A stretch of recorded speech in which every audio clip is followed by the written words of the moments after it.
प्यारे बच्चों, PH memorial higher secondary school Hariya Azamgarh, मैं धर्मेंद्र आप लोगों को कक्षा 7 सब्जेक्ट मैथ में परिमेय संख्या, पहला लेसन है परिमेय संख्या क्या होती है, इसके बारे में, इसमें क्या क्या परिमेय संख्याओं की शुरुआत कैसे हुई, क्या हुआ, क्यों हुआ, इसके बारे में हम चर्चा करेंगे। फिर प्रश्नावली क्या है देखते हैं। सर्वप्रथम कोई चीज हमने प्रारंभ कैसे हुआ, कैसे गिनना प्रारंभ हुआ, तो इसके लिए भी गिनती की जरूरत होगी। तो हमें क्या हुआ, पहले हमने देखा कि कोई चीज को गिनने के लिए गिनती किया जाता था, 1 2 3 ऐसे गिनते थे हम लोग, अपने आसपास के वस्तुओं को गिनते थे। अब जो गिनने की संख्याएं प्रयुक्त होती थी, जो गिनना है जाहिर सी बात है उसके लिए जो संख्याएं प्रयुक्त होगी और जो सीखा जाएगा गिनने में, ठीक है, उसे क्या कहेंगे, गणन संख्याएं। जो गिनने में संख्याएं प्रयुक्त होती हैं उसे क्या कहते हैं, गणन संख्याएं या प्राकृतिक संख्याएं कहते हैं। ठीक है, आज हम जानते हैं क्या, अब हम जानते क्या है, 1 2 3 4 5 इनफाइनाइट तक जाएगा। ये सब क्या है, प्राकृतिक संख्याएं होती हैं, मतलब जिसको हम क्या करें, गिन सकें, वो सब क्या होती है, प्राकृतिक संख्याएं होती हैं। ठीक है, इसी को क्या इंग्लिश में बोला गया, नेचुरल नंबर।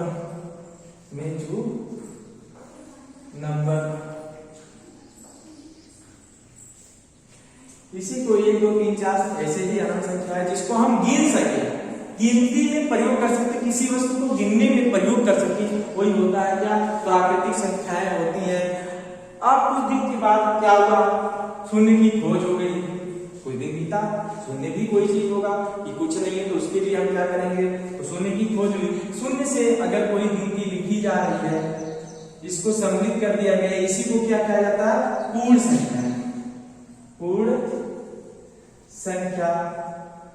संख्याएं कही गई।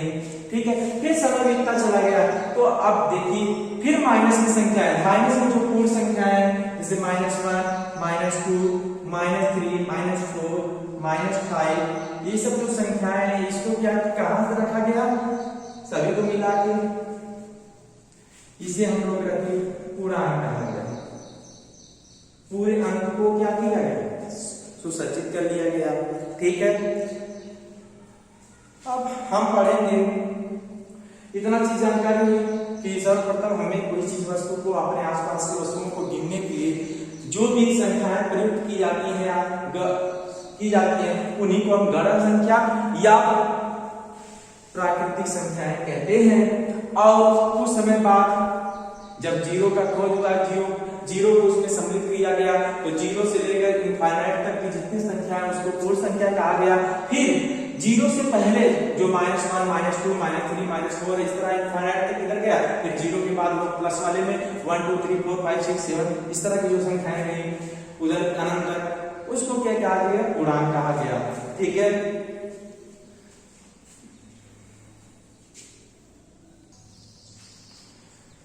अब आते हैं परिमेय संख्याओं को देखते हैं। परिमेय संख्या चैप्टर का नाम ही परिमेय संख्या है, तो परिमेय संख्या के बारे में जानते क्या होगी, परिमेय संख्या वह संख्या है, देखिए परिभाषा क्या होती है, परिमेय संख्या वह संख्या होती है जिसको परिमेय संख्या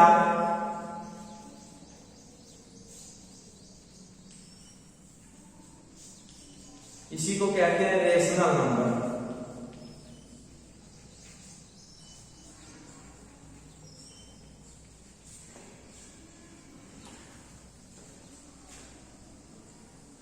परिमेय संख्या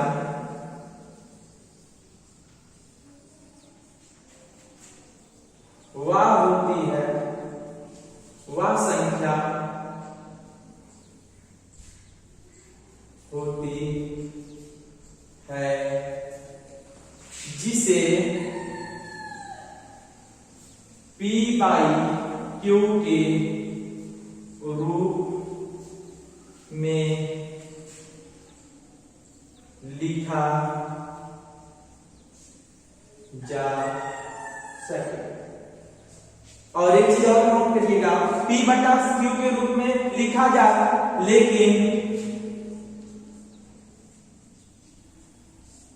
जिसका हल Q नॉट इक्वल टू 0 हो। अगर Q किसी भी संख्या, मान लीजिए 1/0, अगर Q A है ना, ऊपर वाले को P मानते हैं, नीचे वाले को Q कह रहे हैं, Q कभी भी 0 नहीं हो सकता। अगर 0 हुआ तो 0 कितनी बार टेबल पर आ जा तो ये आएगा क्या, 0 ही आएगा। इस तरह भाग क्या होगी, ऐसा कटेगी नहीं, इनफाइनाइट बार भाग की जाएगी कि इसका मान आएगा इनफाइनाइट, मतलब उसको ज्ञात नहीं किया जा सके। तो ये होता है, इसीलिए कहा गया है परिमेय संख्या में जिसे P बाई Q के रूप में लिखा जा सके, लेकिन Q नॉट इक्वल टू 0 हो, Q कभी भी क्या हो, 0 ना हो। जैसे सभी प्राकृतिक संख्याएं क्या होती हैं, सभी प्राकृतिक संख्याएं पूर्णांक होती है, सभी प्राकृतिक संख्याएं परिमेय संख्याएं होती हैं, सभी पूर्ण संख्याएं क्या होती हैं, सभी पूर्ण संख्याएं भी क्या होती हैं, परिमेय संख्याएं होती हैं, पूर्णांक भी परिमेय संख्याएं होती हैं। ठीक है, ये जानते रहिएगा। जैसे मैंने लिख दिया 1/2, 0 भी परिमेय संख्याएं है, 3/2, ये सब जितनी भी संख्याएं हैं ये सब क्या है, परिमेय संख्याएं हैं। अब ये जानिएगा, ठीक है, सभी भिन्न क्या होती हैं। एक चीज और है, परिमेय संख्या की उत्पत्ति कैसे हुई, परिमेय संख्याओं की उत्पत्ति के बाद, परिमेय संख्याओं की उत्पत्ति अनुपात से हुई है। अनुपात क्या हुआ, परिमेय संख्या की उत्पत्ति एक प्रकार जान लीजिएगा, परिमेय संख्या की उत्पत्ति अनुपात से हुई है। अब बताइए, कोई भी संख्या और ले लीजिए, 3:5, 3:5 है तो 5 में 3 भाग, देखिए 5 भाग है, उसमें से 3 भाग ले लिया गया, ठीक है, या 5 भाग, एक प्रकार से समझिएगा, 5 भाग का एक मिनट, सॉरी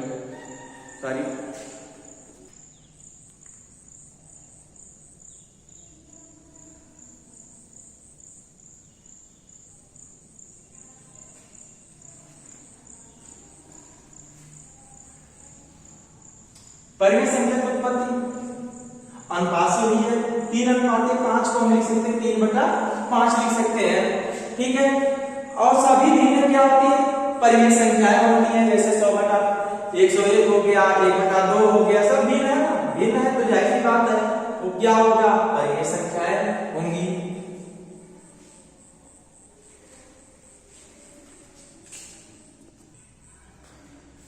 मैंने अभी बताया कि शून्य भी क्या होती है, परिमेय संख्याएं होती हैं। शून्य के बारे में एक तथ्य जान लीजिएगा,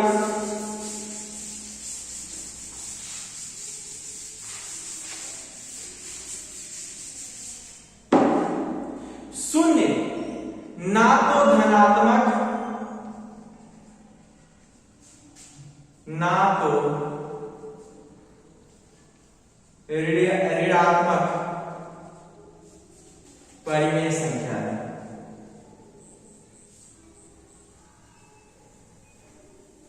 ना तो ऋणात्मक परिमेय संख्या, ठीक है। शून्य ना तो धनात्मक भैया ना तो ऋणात्मक है, परिमेय संख्या है, लेकिन ये तो ना धनात्मक में इसको लिखा जा सकता है, ना ऋणात्मक में, ये ना धनात्मक होती है ना ऋणात्मक होती है, ठीक है। और एक चीज नोट कर लीजिएगा कि सभी परिमेय संख्या, सभी परिमेय संख्याएं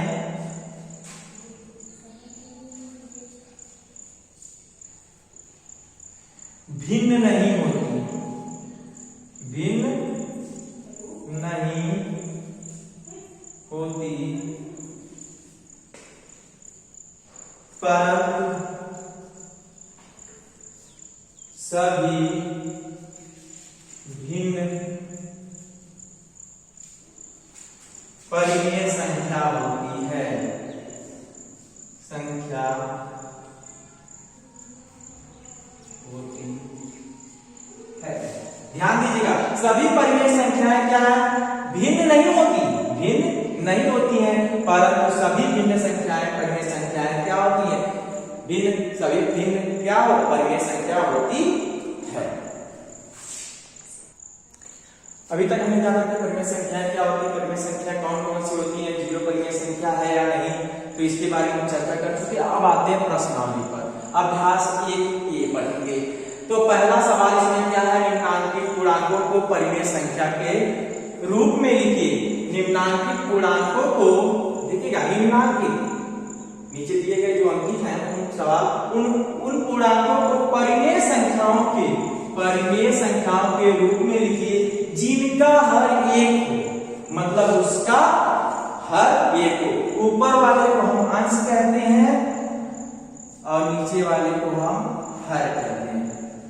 इसको न्यूमरेटर कहते हैं, इसको डिनोमिनेटर कहते हैं। ठीक है, तो अब जानिएगा पहला सवाल इसमें क्या दे रहा है? -7 है, -7 है। तो ये पूर्णांक है -7। तो अभी हम बताएं कि माइनस में जितनी भी संख्याएं होती है, माइनस की संख्याएं -1, -8, इस तरह की संख्याएं, 0 इधर हो गई, 1 2 3 4 5, इस तरह की फाइनल संख्याएं जो होती हैं वो पूर्णांक होती है। पूर्णांक की बात आई, -7 पूर्णांक है। उस परिमेय संख्या, इसको क्या करना है? परिमेय संख्या के रूप में लिखना। तो मैंने कहा कि और जिसका हर एक हो, इसको अगर मैं पूर्णांक को अगर परिमेय संख्या के रूप में लिखूंगा तो हमको क्या करना होगा? p/q के रूप में लिखना है। तो जानिए p/q मतलब जिसका अंश और हर हो। तो अंश तो जान ही रहे हो क्या? 7 है, अंश 7 है ही है, 7 है, अंश क्या? 7 है, -7। और हर क्या करना है? 1 करना। सब सवाल में इसी तरह होगा। जैसे दिया है 11 है, 11 भी पूर्णांक संख्या है। मैंने बताया कि माइनस की सभी संख्याएं और 0 और प्लस की सभी संख्याएं क्या होती है? पूर्णांक होती है।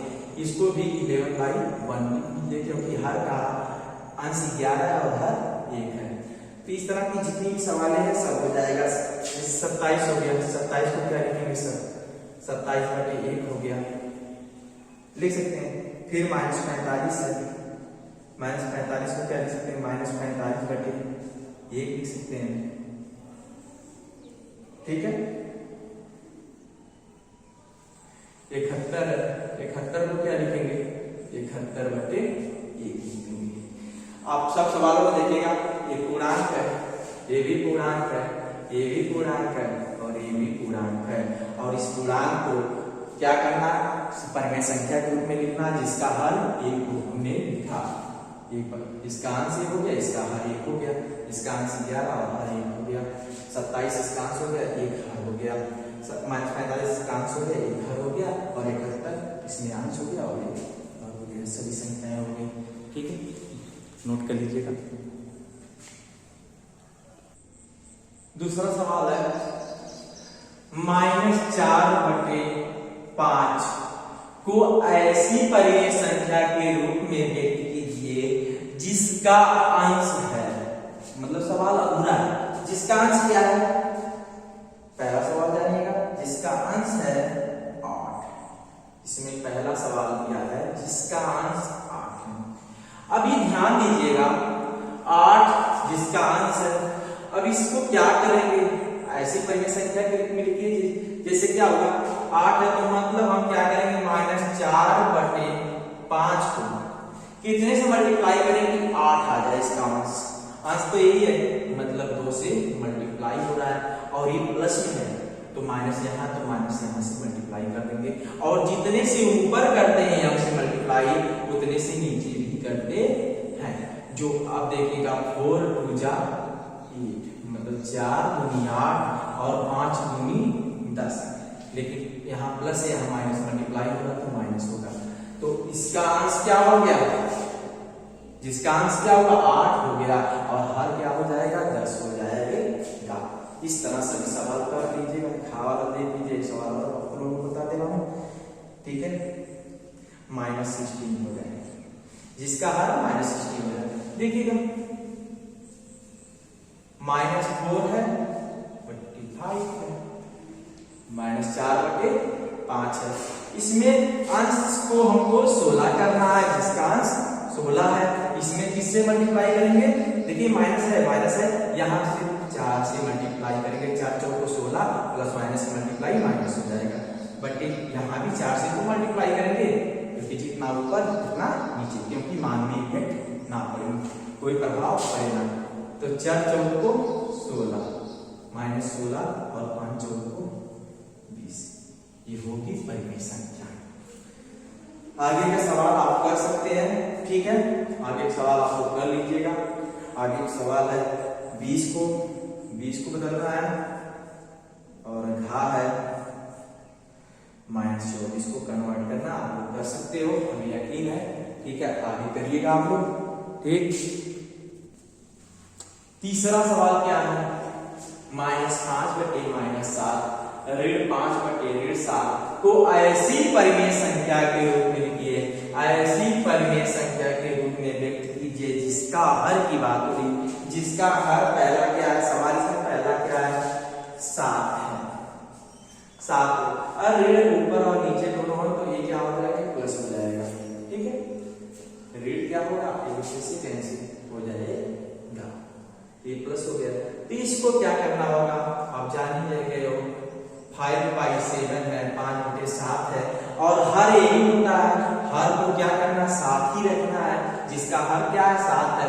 अगर इस 5/7 में 1 से 1 मल्टीप्लाई और 1 से डिवाइड कर देंगे तो क्या हो जाएगा, वही चीज बचेगा। तो इसका हर जो है 5 का नाम 5 और 7 का नाम 7, जिसका हर क्या हो गया 7 हो गया, और परिमेय संख्या के रूप में लिखा था तो परिमेय संख्या 5/7 हो गई। इस तरह का पूरा सवाल आप लोग कर लीजिएगा। जिसे खा वाला देख लीजिए, एक सवाल आप लोग देख लीजिएगा, -14, इसको क्या लिखेंगे, आपके पास भिन्न क्या है, परिमेय संख्या क्या है 5/7 है। इसको क्या करना है, -14 क्या बनाना है, हर को बनाना है, तो -2 से मल्टीप्लाई करेंगे, ठीक है। ऊपर भी -2 से, तो 5 × 5 × 10, ऋण और धन का बड़ा ऋण होगा, और 7 × 14, 7 × 14, ठीक है। ऋण 14 हो गया। सवाल सब ऐसे ही हो जाएंगे, ठीक है, कर लीजिएगा आप, ठीक। इसी तरह अगला सवाल है गा वाला है, देख लीजिए, हम लिख दे रहे हैं 21 को कन्वर्ट करना, इसको 21 को बदलना, और घा है जो उसको -35 है, इसको आप लोग बदल लीजिएगा, ठीक है। फिर आते हैं चौथे सवाल। सवाल क्या है, निम्नांकित परिमेय संख्या के हर को धनात्मक बनाइए। तो देखिएगा पहला सवाल क्या इसमें दिया है, -9/-11। इसमें बच्चों जानिएगा, पहले ये जानते रहिएगा, ऊपर वाले को अंश कहते हैं, नीचे वाले को हर कहते हैं, और यहाँ हर की बात किया, हर को कैसा बनाना है, धनात्मक बनाना है। तो हर में क्या करेंगे, -1 से, जो दिमाग में -1 यहाँ आई, -11 है, माइनस यहाँ हो गया,